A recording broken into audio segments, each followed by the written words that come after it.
नमः शिवाय। श्री शिव महापुराण रुद्र संहिता पार्वती खंड प्रारंभ। अध्याय 96। पितरों की कन्या मैना के साथ हिमालय का विवाह वर्णन।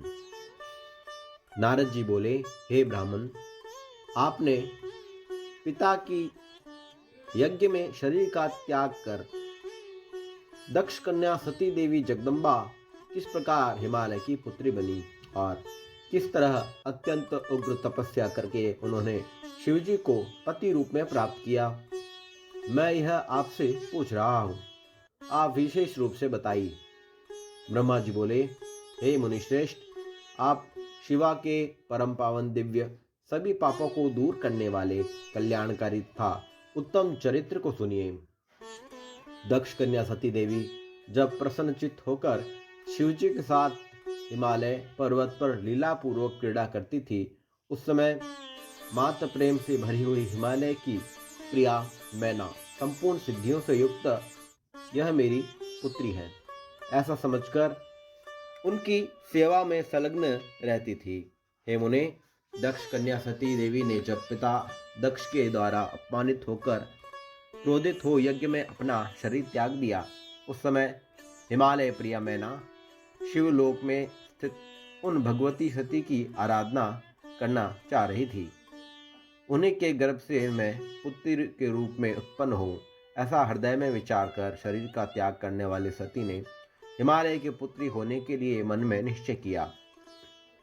देह त्याग के अंतर्गत समय आने पर सभी देवताओं के द्वारा स्तुति कर भगवती सती प्रसन्नता पूर्वक मैना की पुत्री के रूप में उत्पन्न हुई। उन देवी का नाम पार्वती हुआ।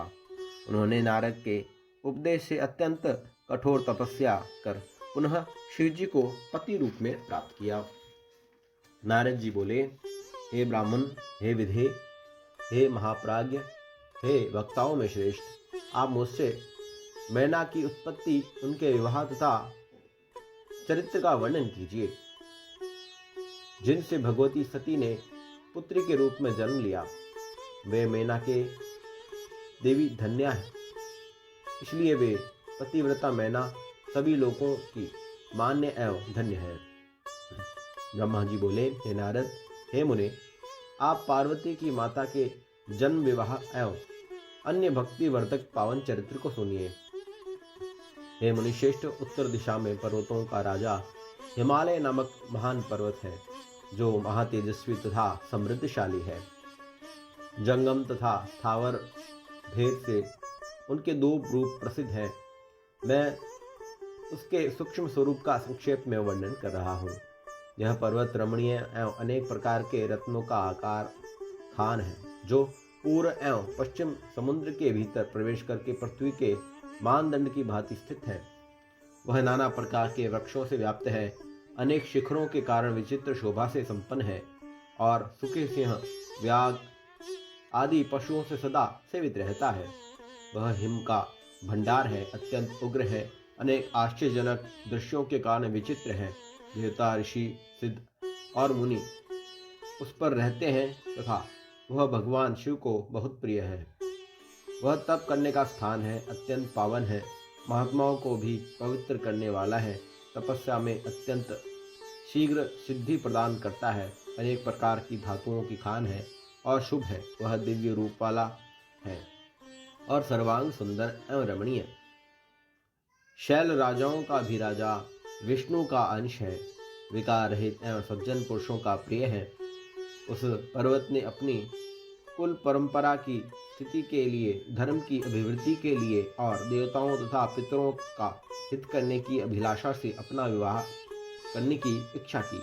हे मुनीश्वर, उसी समय देवतागण अपने पूर्व स्वार्थ का विचार करके दिव्य पितरों के पास आकर उनसे प्रसन्नतापूर्वक कहने लगे। देवता बोले, हे पितरों, आप सभी प्रसन्नचित्त होकर हमारी बात सुने और यदि आप लोगों को देवताओं का कार्य करना अभिष्ट हो तो शीघ्र वैसा ही करें। आप लोगों की मैना नामक जो ज्येष्ठ पुत्री प्रसिद्ध है, वह मंगल रूपिणी है। उसका विवाह आप लोग अत्यंत प्रसन्नतापूर्वक हिमालय नामक पर्वत से कर दें। ऐसा करने पर सभी लोगों का महान लाभ होगा और आप लोगों के तथा देवताओं के दुखों का निवारण भी पग पग पर होता रहेगा। ब्रह्मा जी बोले, देवताओं की यह बात सुनकर पितरों ने परस्पर विचार करके कन्याओं के शाप का स्मरण करके इस बात को स्वीकार कर लिया। उन लोगों ने अपनी कन्या मैना का विवाह विधि पूर्वक हिमालय के साथ कर दिया। उस मंगलमय विवाह के महान उत्सव हुआ।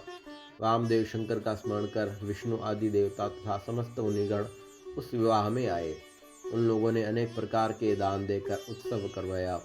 तदंतर वे दिव्य पितरों की प्रशंसा करके हिमालय की प्रशंसा करने लगे। इसके बाद परम आनंद से युक्त वे सभी देवता तथा मुनीश्वर शिवा एवं शिव का स्मरण करते हुए अपने अपने निवास स्थान को चले गए। इधर पर्वतराज हिमालय भी अनेक प्रकार के उपहार प्राप्त कर उस प्रिया मैना का साथ विवाह करके अपने घर आए और परम प्रसन्न हुए।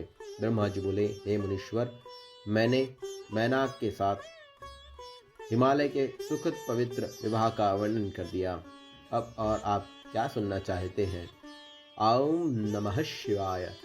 श्री शिव महापुराण रुद्र संहिता पार्वती खंड अध्याय 96 समाप्त हुआ।